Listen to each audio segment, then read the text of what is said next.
Amasan phat pa phat ai phat lo pi e pi wa pathin lo pi thang man han lang tu sun phana pathin thu hingai hong kheu lum na di wai thu pi diu chu diabol patip na e thu pi ai nei diu he bible chang mun khat ga simiti ve sorcha bungli chang som ni na ki ma hon ka thuja ching siu sei do lo thi phung do lo thei ka hi pu vi ati ni he bible thing sama pathin chan chan phate bu pe lang peter le jonin je sei na mang cha hin til hu na ga ni ti we mas penin le ga ma hen ulanaw te ho christian hin ko hen je sin nung ji cha te hi na ba hen sim ding le nungat san ding le training hi asata ini yung ai hi training zo siung chai ting lo tiếng chile imo lagao theng thil bol thin imo ho lun do na imo lagao pi thin na lagawa oi van ini du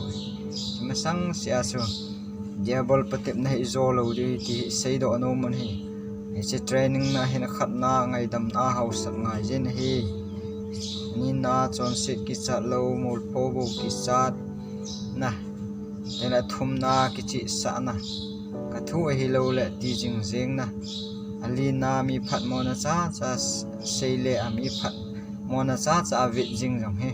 training hi zo ngai ta san cha te e ho kristanung zui te chun anga na ki sei sit tu ki dem tu lam kai khat la khat ki dem tu jing ho jong he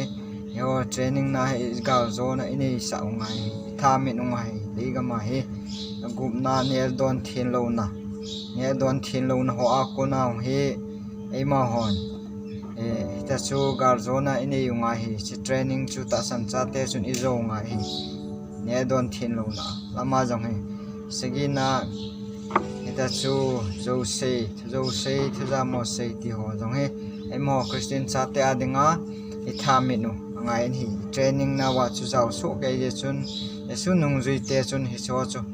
isu mi nu ngai hi eteng le ke thip tu in sain hlang nei pap en sapan go kilam do ja en hlang pan na ngoi jing alo ta chu i choyong hi mi hinga hin san cha te hen om ji ni cho zo se course am taw men hi si training na hin azawin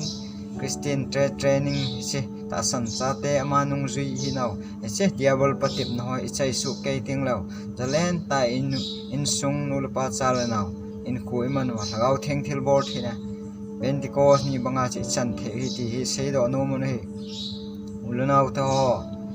jen ta san jala in sung mi te ho gil ten gel hi te patip na he zat chom lei ga ma hin pal jivin sajin alo le hi ti chun in sunga na ne su lulai na ne su gim nei ta jong he kai sun ei patip na ama i choi sang ama min thang ban ama i hol che na diu le ama i choi at che diu asanga na sa zo a i ho na diu i wa choi nga ye i thang bo nga ye na bol kha lo na bol nga ye jing ka mata taw ngai lo na he na taw ngai tan alo le ta chu an ngol ngai lo pan an na ngol ngai pakai sumina na taw ngai an na sacha ta san cha te lu thu na di wa he che an na hi leng hong he ama patip na hi ti hi diabol patip na hi tiong hi sum lo di win sei no mo nei je chun hi cho zo se hi zo ting la gau theng thil bol thena che ei ma ho homin ti ngai dam na alo le house sat nai hung dim diu legam mal somne chan diu ki neu sana hung dim diu gau theng thil bol se ei tu mun ti nun nem thu han na chun cham lowa ei zui diu cham lowa mi phat na cha cha ei sei diu cham lowa ya ki pa cha tu a ei ma kama hung po ding he cham lowa phu bala nom lo na lung thim ngai dam hat na inei diu